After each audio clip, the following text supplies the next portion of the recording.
علمی point number 33، قرآن حکیم میں جو صورتوں کے اندر مضامین ہیں نا، ان مضامین کو ذہن میں رکھتے ہوئے ان کو رکوعوں میں ڈیوائیڈ کیا گیا ہے. یعنی ایک طرح کا مضمون ہے یا ایک طرح کا ایک واقعہ ہے جو کنکلوڈ ہو رہا ہے، تو اس کو پورے کو ایک رکوع میں رکھا گیا ہے. اور یہ کمال کی بات ہے کہ رکوع بھی اگرچہ بعد میں ڈیفائن ہوئے ہیں، صحابہ نے نہیں کیے، لیکن یہ کام جن لوگوں نے کیا ہے بڑی محنت سے کیا ہے.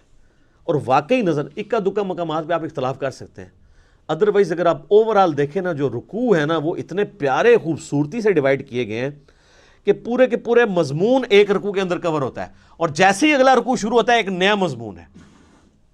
یہ داد دینی پڑے گی. جس طرح 30 پاروں میں انہوں نے جو بلنڈر کیا اس کو ہائی لائٹ کرنا ضروری ہے، یہ داد دینا بھی ضروری ہے کہ رکوعوں کی ترتیب بڑی زبردست لگائی ہے. اور اس میں انہوں نے دیکھیں خود مانا ہے کہ پاروں کی ترتیب غلط ہے، اس میں انہوں نے پاروں کا بھی خیال نہیں رکھا. ہونا تو چاہیے تھا کہ ایک پارا ختم ہو رہا ہے تو رکوع بھی ختم ہو، ایسا نہیں ہے. آپ ذرا سورہ یاسین کا دوسرا رکوع دیکھیں. سورہ یاسین کا دوسرا رکوع جو ہے وہ پارہ نمبر 22 سے شروع ہوتا ہے. وَاضْرِبْ لَهُمْ مَثَلًا أَصْحَابَ الْقَرْيَةِ، یعنی جو بستی کے رہنے والے لوگ تھے جو حضرت عیسیٰ علیہ السلام کے بھیجے ہوئے فرستادے تھے، ان کا ذکر اللہ تعالیٰ نے کیا. تو اب ان کا ذکر شروع ہوا پارہ نمبر 22 میں آیت نمبر 13 سے. لیکن یہ سورت ختم ہوتی ہے نا، یہ جو پارہ ختم ہوتا ہے اتبعوا من لا يسألكم اجرا وهم مهتدون، لیکن یہاں پہ وہ واقعہ مکمل نہیں ہوتا کہ حضرت عیسیٰ نے جو 2 اپنے صحابی یا 2 پیغمبر، سب پیغمبر بھیجے دعوت کے لیے کسی بستی میں، تو ان کے ساتھ ہوا کیا. تو اس لیے رکوع ختم نہیں ہوتا، رکوع آگے بھی چلتا ہے. اس کا دوسرا رکوع وما لی لا اعبد الذی فطرنی والیہ ترجعون، اب پارہ 23 شروع ہو گیا ہے، لیکن رکوع وہی والا چل رہا ہے دوسرا. کرتے کرتے جب تک یہ کنکلوڈ نہیں ہو گیا نا پورا واقعہ، اس وقت تک وہ رکوع ختم نہیں ہوا. جا کے وہ ختم ہوا ہے آیت نمبر 32 میں. تو رکوع میں مضامین کا خیال رکھا گیا، اور پورے قرآن میں ٹوٹل جو رکوع ہیں وہ ہیں 558، 558. اور سجدوں کو بھی اسی میں ڈسکس کر لیں. قرآن حکیم میں 15 مقامات ایسے ہیں جن میں سجدے بھی ہیں. وہ آیات سجدہ ہیں، نبی علیہ السلام کی سنت ہے وہاں پہ سجدہ کرنا، واجب نہیں ہے، کیونکہ بخاری میں حدیث موجود ہے کہ نبی علیہ السلام نے کئی دفعہ وہ آیات تلاوت کی اور سجدہ نہیں کیا، اور حضرت عمر نے بھی نہیں کیا. صحیح بخاری میں حضرت عمر نہ کر کے بتاتے تھے کہ ہم اس لیے نہیں کر رہے تاکہ تمہیں پتہ چلے کہ یہ واجب نہیں ہے. جو ہماری بوڑھی عورتیں بیچارے سجدے سنبھال کے بیٹھی ہوتی ہیں، میں انے سجدے کڈنے نے، کیونکہ وہ واجب قرار دے دیا گیا اسے. اگر کوئی نہیں کرتا کوئی، اور اس کے لیے ماتھا ٹیکنا بھی ضروری نہیں ہے. بخاری میں حدیث ہے صحابہ کرام جب سفر میں قرآن پڑھ رہے ہوتے تھے، اونٹ پہ بیٹھے ہوتے تھے، جیسے ہی آیت سجدہ آتی تھی یوں کر دیتے تھے، ٹو باؤ ڈاؤن، بس ایسے جھکا لیا.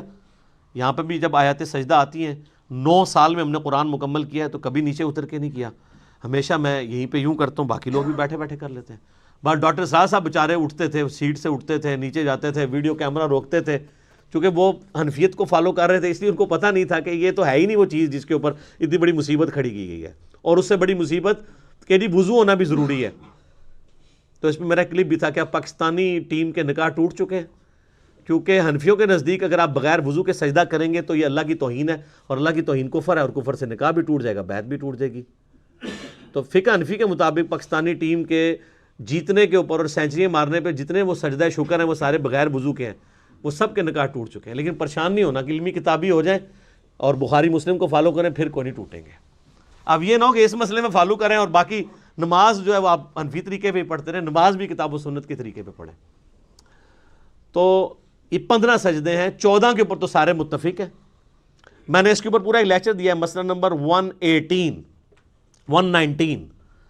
وہ 15 کے 15 سجدے بتائیں کون سے ہیں، پھر ان کے اوپر پوری انٹلیکچوئل ڈسکشن کی ہے 8 حدیث کی روشنی میں. اور اس میں نے بتایا تھا کہ سورہ حج کی یہ خصوصیت ہے کہ اس میں 2 سجدے ہیں، ایک بالکل اینڈ پہ جا کے آتا ہے جس کے اوپر نہ قرآن حکیم میں لکھا ہوتا ہے سجدہ، تو لکھا ہوتا ہے ان دا شافعی.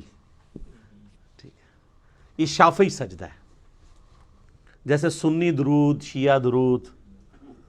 ٹھیک ہے، ایک سنی بکرا، شیعہ بکرا، سنی مچھلی، شیعہ مچھلی. ہاں، قربانی کے دنوں میں چونکہ شیعہ جو ہے وہ خسی جانور کی قربانی کے قائل نہیں ہے، تو وہ ان کے جو نان خسی جانور ہیں وہ شیعہ منڈی میں بکتے ہیں، اور مچھلی میں بھی اسی طرح ان کا اختلاف ہے. کہ جو چھلکوں والی مچھلی ہے وہ کھائی جائے گی، جو بالکل پلین ہوتی ہے وہ نہیں کھائی جائے گی.